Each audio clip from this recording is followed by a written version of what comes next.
The U.S. House of Representatives has resumed debate on the $700 billion financial rescue plan, and U.S. President George W. Bush is urging the House to pass the measure this time, calling it the best chance to restore the country's economy. Zheng Sui has more details for us. The House already defeated the bailout bill proposed by President Bush, but now representatives are preparing for a second vote after the Senate approved the revised measure. The issue prompted heated debate at Thursday's session. House will be in order. Mr. Speaker, the economic recovery bill we have before us does not include every free market idea I believe would improve it. But when the retirement savings of hardworking Americans are threatened, when businesses start to fail, jobs begin to dry up, or jobs of American taxpayers are in danger, it is clear that the price of doing nothing far exceeds the price of what we are considering. Mr. Speaker, as the House approaches a vote on the Senate's Wall Street bailout bill, I urge caution to my colleagues. We need regular order, not panic. We want the right deal, not a fast deal. Job creators. As the House resumed debate on the financial bailout bill, President Bush again called for its passage. The U.S. President and backers of the bill lobbied heavily on Thursday to secure enough votes. And the bill that's before the House of Representatives tomorrow is a bill that has got the best chance of providing liquidity, providing credit, providing money, so small businesses and medium-sized businesses can function. The House of Representatives is scheduled to vote on the revised measure on Friday. Zheng Sui, CCTV. Now, an expert with the IMF says the U.S. economic crisis is posing a major threat to global growth. Charles Collins, the Deputy Director in the International Monetary Fund's Research Department, is calling for effective measures to contain the damage to the banking systems in the U.S. and Europe. It is now also clear that we are seeing the most dangerous shock to the mature financial markets since the 1930s, posing a major threat to global growth. Even though past periods of financial stress have not necessarily been followed by recessions, we find that when the banking system suffers major damage, as in the current episode, the likelihood of a severe and protracted downturn in activity increases. To limit the fallout on the real economy, it is therefore of paramount importance that the damage to the banking systems in the United States and Europe be swiftly contained by far-reaching and comprehensive measures. Now, the pessimism over the protracted economic downturn washed over the financial markets on Thursday, sending stocks plunging and further tightening the credit markets. Now, as we mentioned before, major indexes in the U.S. market dropped by over 3%, and European stocks also took a hit. For more, let's turn to Reuters correspondent Conway Gittins in New York. Financial markets remain in turmoil, even after the Senate passed the $700 billion bank rescue plan a day earlier. There is doubt the House can do the same in a revote expected on Friday. Lawmakers have struggled to agree on a way to deal with bad mortgage debts that have crippled financial institutions. Meanwhile, the credit crunch is spreading. The U.S. commercial paper market, a source of short-term funding for corporations, had its biggest weekly decline in 7 years, according to the Federal Reserve. The corporate lending market is effectively shut down, and the strain is showing up elsewhere. Weekly jobless claims hit a 7-year high of nearly 500,000, and factory orders in August slumped 4%, the worst in 2 years. The economy is getting weaker, and investors should take notice, warns Bob Bruska of Fact and Opinion Economics. I think that people have been distracted by events in Washington. I think they're going to pay more attention to the economy, which they should, because that's the environment that creates their earnings. And I think that environment is deteriorating rapidly. And I think you're going to see earnings estimates cut, and that's going to have bad news for the stock market. Nervousness ahead of Friday's jobs report added to an intense Wall Street sell-off. The Dow fell nearly 350 points, or 3.2%. The S&P 500 slid 4%. The Nasdaq tumbled roughly 4.5%.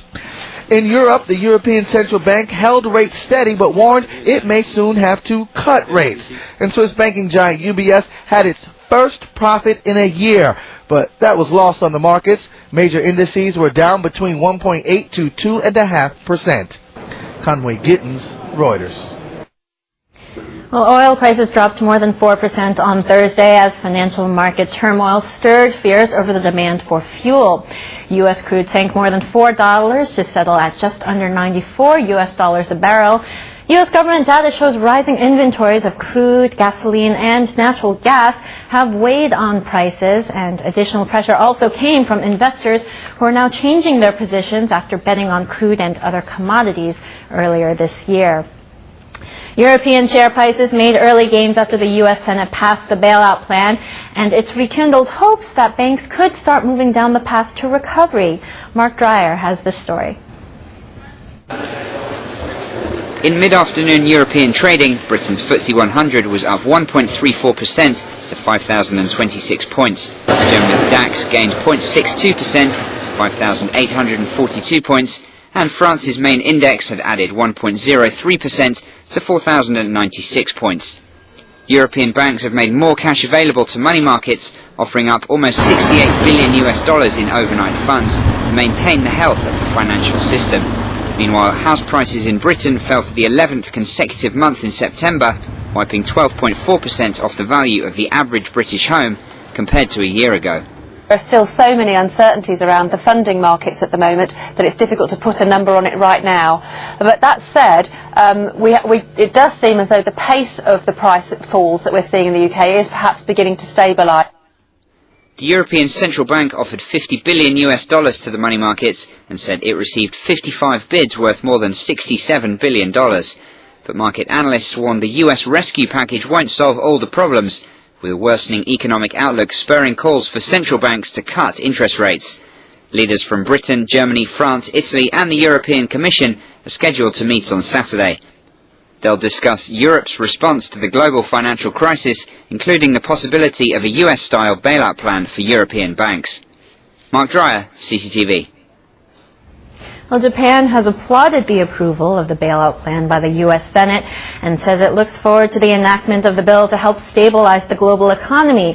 That's according to Japan's Deputy Chief Cabinet Secretary Jun Matsumoto.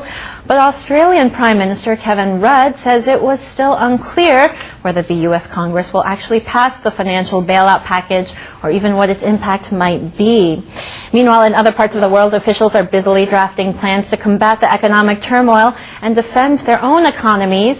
European Commission President Jose Manuel Barroso called for a joint response from EU member states. His appeal came as four major powers within the EU, namely Britain, France, Germany, and Italy, were planning to hold a summit on the financial crisis in Paris on Saturday. Well, Asian stock markets retreated on Thursday as broader concerns about a global slowdown outweighed any relief over the U.S. Senate's passage of the rescue plan. Amy Bainbridge has more. Australian and Japanese markets opened higher ahead of the US Senate vote on the bailout plan, but by the close of morning trade, Japan was down 1% after the plan was approved. Meanwhile, the Japanese government welcomed the US Senate's rescue plan, which Washington hopes will prevent the economy from plunging into a recession. We're pleased that this is a step forward in resolving the problem.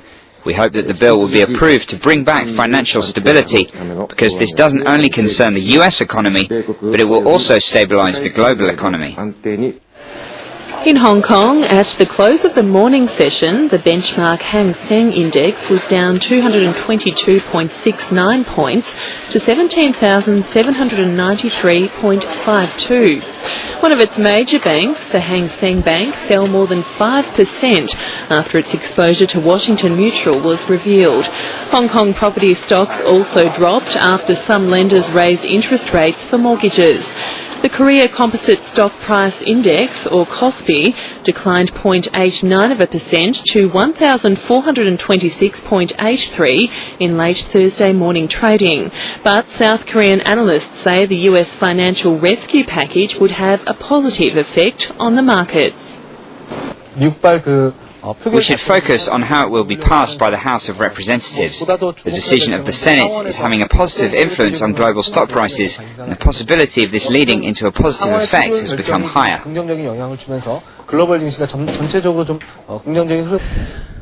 Markets in China, Malaysia and Indonesia were closed on Thursday. Investors are staying largely on the sidelines until the House of Representatives votes on the US plan on Friday. Amy Bainbridge, CCTV.